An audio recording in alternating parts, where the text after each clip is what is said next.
It started like any ordinary summer afternoon in Hillridge. Nestled quietly beneath the eastern slopes of the Rocky Mountains, the small town lived in a rhythm that hadn't changed for generations. American flags fluttered gently from the white picket fences. Kids pedaled bikes past bakeries and barbershops. Retired couples sipped sweet tea on porches. It was the kind of place where doors stayed unlocked and neighbors waved whether they knew you or not. A slice of timeless Americana. But on that fateful day, July 17th at 2:08 p.m., that sense of normalcy shattered in a single heartbeat. The first sign was subtle. Birds stopped singing. Dogs began to whimper. A hush fell over Hillridge, eerie in its suddenness. Then it hit. A deafening roar exploded from beneath the earth, a sound no one had ever heard, but all would remember forever. The ground heaved violently, like a beast awakening beneath their feet. Pavement cracked wide open. Storefront windows burst into glittering shards, and buildings groaned like wounded giants before crumbling into dust. The Hillridge General Hospital lost power in under 5 seconds. Cars swerved off Main Street as asphalt buckled into jagged waves. A delivery truck split a fire hydrant in half, geysering water into the chaos. People screamed, others ran, but many had nowhere to go. In the center of it all was Emily Parker. A 28-year-old ER nurse, Emily had just finished a grueling 12-hour shift. She tossed her scrubs into a laundry bag, kicked off her sneakers, and was halfway through microwaving leftover mac and cheese in her tiny ground floor apartment when the world tipped sideways. The floor lurched, cabinets flung open, plates rained from above. The microwave exploded in a burst of sparks. Then blackness. A concrete beam from the ceiling came crashing down. She barely had time to scream. It landed hard, pinning her left leg beneath rubble. The shock paralyzed her. Dust choked the air. Her nose bled. The lights flickered and died. Emily clawed at the debris, her fingers raw and trembling, but the slab on her leg wouldn't budge. Panic took over. She screamed until her throat burned. No answer, just silence. Then the hiss. Gas. Somewhere a pipeline had cracked. The smell of sulfur filled the room, heavy and suffocating. Every breath was harder than the last. Her heart pounded in her ears. She reached for her phone. No signal. She tried again. Nothing, no bars, no lifeline. She coughed, vision blurring. Her fingers trembled on the cracked screen. Then the phone slipped from her hand and vanished into the dust. She was alone. Outside, the chaos raged. A section of Oak Ridge Avenue had collapsed into a sinkhole, swallowing half a block. Sirens echoed, but slowly, too slowly. Emergency crews scrambled, but Hillridge's resources were thin. The town wasn't built for earthquakes. No one expected one to hit, let alone one this brutal. Back in the crushed apartment, Emily's thoughts blurred into hallucinations. Her late mother's voice whispered soothing lullabies. The room spun. Her limbs felt distant. Her lungs begged for clean air. And in that final flicker of consciousness, she did the only thing she could. She whispered a name she hadn't said in years. Mom. Then everything went dark. Meanwhile, just 3 blocks away, a dusty single-story cabin sat quiet behind a rusted chain-link fence, its paint peeling, yard overgrown. This was the home of Raymond Ray Harris, a 62-year-old former military K-9 handler, long retired, long forgotten. He was the kind of man who never left town and never asked for anything. Grizzled, weathered, the kind of man who poured black coffee at 5 a.m. and still polished his boots out of habit. People knew of him but rarely spoke to him, not out of dislike, but out of reverence or fear. But Ray wasn't alone. His partner, his reason for getting up in the morning, was a 7-year-old German shepherd named Max, a former war dog trained in search and rescue. Max had seen more war zones than most humans. Afghanistan, Iraq, earthquakes in Turkey, mudslides in Colombia. He was a soldier, same as Ray, but these days he preferred chasing squirrels and sleeping by the porch fan, until today. At exactly 2:07 p.m., Max jolted upright. No bark, just stiff, alert posture. Then came the rumble. The house trembled. Frames fell off walls. Coffee spilled. Max let out a sharp bark and ran straight for the door, pawing furiously. "Max, heel!" Ray shouted, still gripping the table for balance. But Max wouldn't stop. He howled, a deep primal sound Ray hadn't heard since the front lines. Then Max ran. Ray grabbed his boots, didn't bother with socks, and sprinted after him. What happened next would become the stuff of legend. As the town scrambled, emergency services were overwhelmed. The fire department had barely gotten a handle on the worst zones when Max barreled into the chaos, sniffing with frantic precision. He darted through alleyways, climbed mounds of debris, and finally stopped, dead still, outside the wreckage of a low-rise apartment building. Max began to dig. "Hey, get away from there!" a firefighter barked. Ray caught up, panting, sweat glistening on his forehead. "Stop! Let him work! He's trained for this!" The responders hesitated. One EMT scoffed, "We're wasting time." Ray stepped forward, voice shaking with conviction. "This dog has found survivors in caves, in bunkers, in burning buildings. He's pulled 3 kids out of a collapsed school in Kandahar. If Max says someone's in there, someone's in there." The tone in Ray's voice silenced the crowd. "Give him 5 minutes," he added softer. "Please." The team relented. Max barked. Again. Then he whined, a sound only Ray knew well, the sound he made when someone was still alive. A rescuer crouched beside the rubble, pressed an ear to the crack. "Wait, I hear something. Breathing." Everything moved quickly after that. Oxygen tanks, stretchers, jackhammers, a hydraulic saw to cut through steel rebar. For 32 minutes, the team worked, calling out every few seconds to keep the victim conscious. And then a soft reply. A whisper, weak, hoarse. "Help!" They found her, bloodied, unconscious, barely breathing, but alive. And in that moment, something changed in Hillridge. This wasn't just a rescue, it was a miracle. Word spread faster than wildfire. A retired vet, a war dog, a buried girl, a second chance. The local news van arrived within the hour, then the regional stations. Within 24 hours, the story hit national headlines. Canine hero saves nurse from rubble in Colorado quake. A photo surfaced, Ray cradling Max, both covered in dust, Emily on a stretcher just behind them, an oxygen mask clutched to her bruised face. It became a symbol, not just of survival, but of loyalty, courage, and sacrifice. 2 days after the earthquake, the dust in Hillridge began to settle, but the stories buried beneath it were only beginning to rise. Inside room 204 of Hillridge Memorial Hospital, Emily Parker lay in a fragile sleep. Tubes ran from her nose and wrist, monitors beeped steadily, and sunlight filtered through blinds that never quite closed right. Her face was bruised, her lips cracked, but her chest rose and fell, slowly, stubbornly. She was alive. Sitting in the corner of the room, as still as a statue, was Ray Harris, military jacket zipped halfway, hands calloused and folded in his lap. On the floor beside him, Max lay with his head resting on his paws, ears twitching at every beep and rustle. Ray hadn't said a word in over an hour. He just watched her breathe, watched her face twitch in dreams he knew were probably nightmares. He didn't know this girl, but he knew pain, and he knew what it meant to be left for dead. Max hadn't moved either, except to nudge her hand every now and then, as if to remind her he was still there. Then it happened. Her eyelids fluttered. Her throat let out a faint, dry whisper. "Water!" Ray stood in a heartbeat, gently poured from the bedside pitcher, and held a straw to her lips. She sipped, barely, winced, then blinked up at him. "Who?" she croaked. Ray tried to smile, but the muscles hadn't done that in a while. "Name's Ray, and that big lug down there is Max. He's the one you ought to thank." Emily turned her head, slowly. Max perked up. Their eyes met. For a moment, just in a moment, the room seemed to breathe with them. And then she cried, not loudly, just silent tears leaking from the corners of her eyes. Ray didn't speak. He knew sometimes silence said more than words ever could. Over the next few days, their story spread across the country. CBS, NBC, Fox, even NPR picked it up. Headlines blared, "Retired war dog saves woman buried in quake." Max the German Shepherd becomes symbol of hope. From war zones to Main Street, the incredible bond between man and dog. But while the cameras chased the headlines, the heart of the story lived in quiet moments.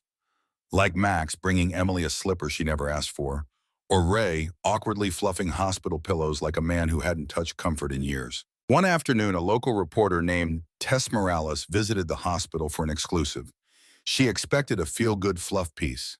Instead, she uncovered something deeper. She noticed the worn military patches on Ray's jacket, a nameplate barely hanging on. "You served?" she asked gently. Ray didn't answer at first, just stared out the window. Then, 24 years, Army, Canine Unit, Max was my 5th partner.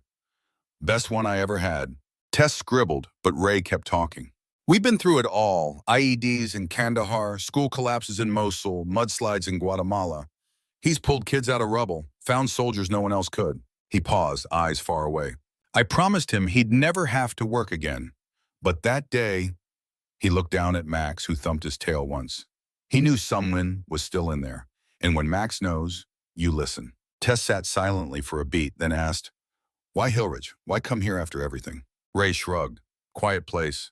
Nobody asked questions. I figured we'd earned that much. Emily overheard the interview from her bed. That night, when Ray returned to visit, she said softly, "I think the world needs more people like you, who don't wait for permission to do the right thing." Ray chuckled dryly. "Sweetheart, I've spent my whole life getting yelled at for that." But beneath the praise, Ray carried ghosts. After the story went viral, the Army sent a plaque. A few old buddies from his unit called. Even the mayor offered him the Hillridge Hero Medal. But none of that could wash away the night he lost Rico, his second canine partner, in an ambush outside Kabul. Or the little girl Max pulled from a collapsed school in Aleppo, only to die from injuries the next day. Or the day his own son stopped returning his calls. Ray lived with those memories like shrapnel under the skin. Always there, always aching. Emily, too, bore her own scars. As she healed, she confessed that her job at the hospital was her whole identity. No parents, no siblings, no husband, just 12-hour shifts, cups of gas station coffee, and the quiet dread that no one would notice if she disappeared. That day in the rubble had been her greatest fear made real. And yet, someone had noticed. Someone had come. When Emily was discharged, she had nowhere to go. Her apartment was uninhabitable.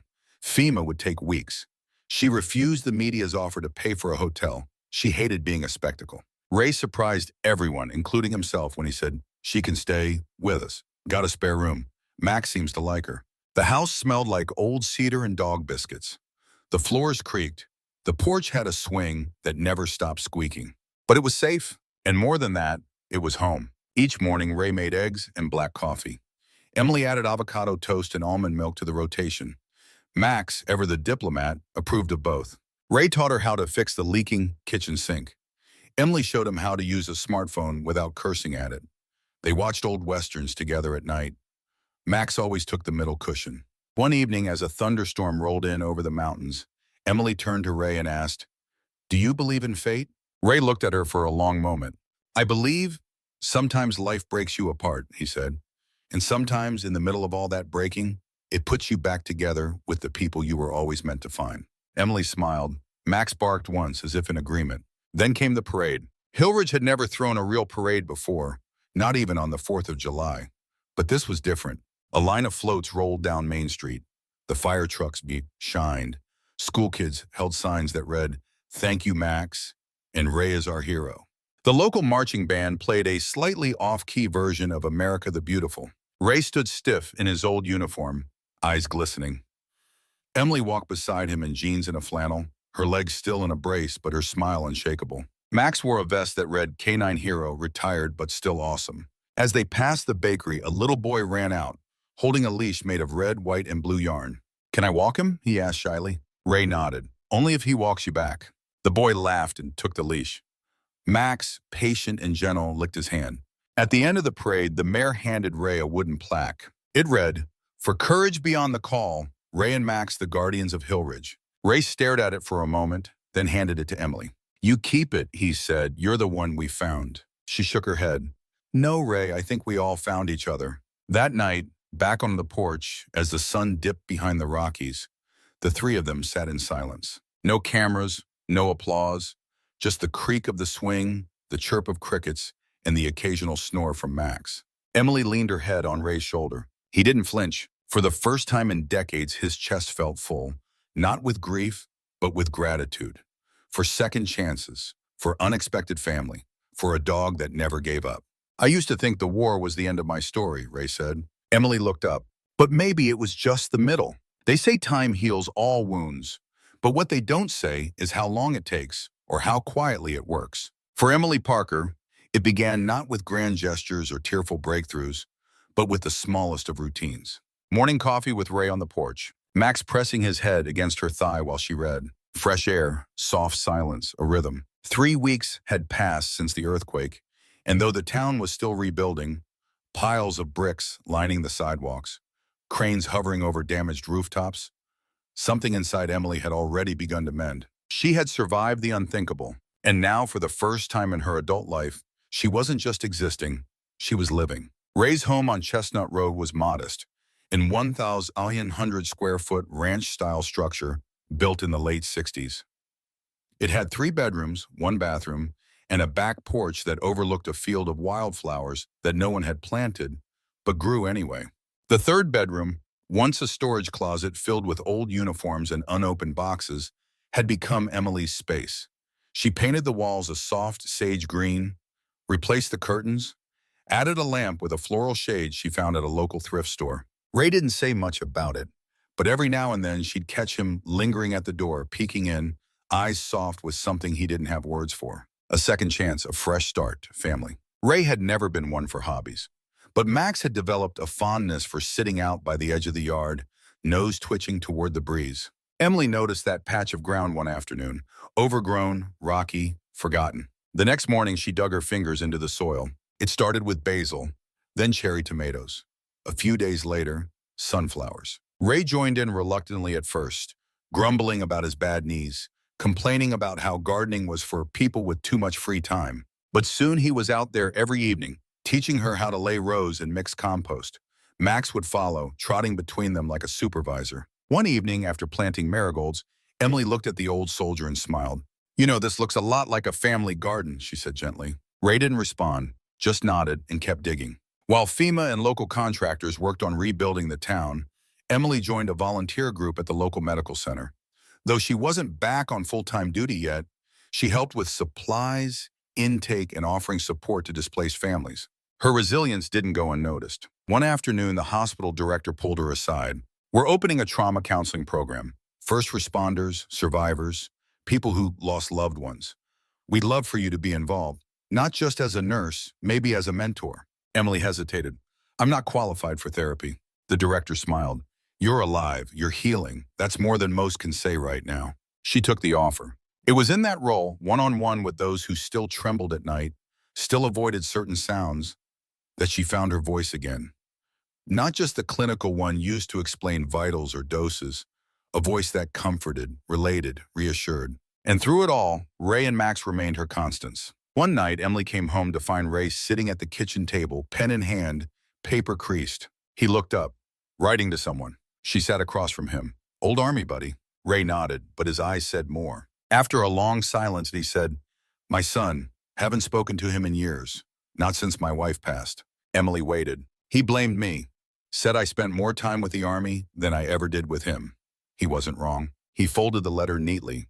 "I don't know if he'll read it, but I want to try." She reached across the table and covered his hand with hers. "That's brave." He chuckled, voice low. "Girl, I've been shot at by snipers and IEDs. Nothing scarier than your own kid's silence." They sat there a while, 2 people learning how to rebuild not just homes but bridges. 2 weeks later, a truck pulled into the driveway. Out stepped a man in his mid-30s, wearing a pressed shirt and a hesitant smile. Ray froze on the porch. Emily, watering sunflowers, paused. "Dad," the man said. Ray stood, hands trembling. "Ethan?" Max barked once and rushed forward, tail wagging. The reunion was quiet, no tears, just a long hug, a weight lifted. Ethan stayed for dinner that night, talked about his family, his 2 daughters, his job as a school teacher in Boulder. By the end of the meal, he looked at Emily and said, "I didn't know my dad still had this much light in him." "Thank you." Emily smiled. He just needed a little sunlight and a stubborn dog. On the 2-month anniversary of the earthquake, the town held a remembrance event at the new community center. Flowers lined the walls. Names of the lost were read aloud, but so were the names of the heroes. Ray tried to avoid it. "I don't do speeches," he muttered. But Emily wasn't having it. "You don't have to speak. Just show up. For Max. For everyone you helped. For you." And so he did. He stood in his pressed uniform, clean-shaven, Max at his side. When the mayor handed him a key to the city, Ray simply said, "This dog saved more than one life that day. He reminded me why I'm still here. And this young woman," he glanced at Emily, "she taught me that family isn't always blood. Sometimes it's who shows up when the dust settles." Applause, standing ovation. Max barked again, right on cue. 6 months later, Emily opened a flower shop in the town square. It didn't have a flashy sign, just a chalkboard outside with three simple words. You are seen. She specialized in healing bouquets, arrangements designed for grief, for gratitude, for hope. Veterans, survivors, new parents, widows, everyone found something in her flowers. Ray helped with deliveries. Max came along on every run, riding shotgun, head out the window. Business was steady, but it wasn't about the money. It was about the stories. Each bouquet came with a handwritten note, some from Emily, some from clients, some even from Ray. And every now and then, someone would come in just to pet Max. On the anniversary of her rescue, Emily returned to the spot where it all began. The old apartment building had been razed, replaced with a memorial garden. She knelt beside a stone that read, "To the survivors, to the rescuers, to the bonds that saved us." Ray stood nearby, hands in his pockets. Max lay in the grass, eyes closed, nose twitching toward the breeze. Emily turned to Ray. "Do you ever wonder why we made it when so many didn't?" Ray nodded. "Every day. But I've stopped asking why and started asking what for." Emily looked out over the garden. "To tell their stories, to build something better, to love harder." Ray smiled. "To remember what matters." They stayed until sunset, the sky turning gold and crimson. As they left, a breeze rustled the trees. Max looked back once, then trotted ahead. Together, the three of them walked down Chestnut Road toward home. Thank you so much for joining us on this emotional journey through Hillridge, a story of survival, courage, and the unexpected bonds that change everything. If this story touched your heart, reminded you of someone you love, or simply gave you a moment of reflection, we'd love to hear from you. Drop a comment below and share your thoughts. What part moved you the most? What would you have done in Emily's shoes or Ray's? And if you believe in the power of stories that heal, uplift, and inspire, don't forget to subscribe to our channel. Hit the bell icon so you never miss the next story that just might change your day or your life. From our hearts to yours, thank you for being part of our storytelling family. We'll see you in the next chapter.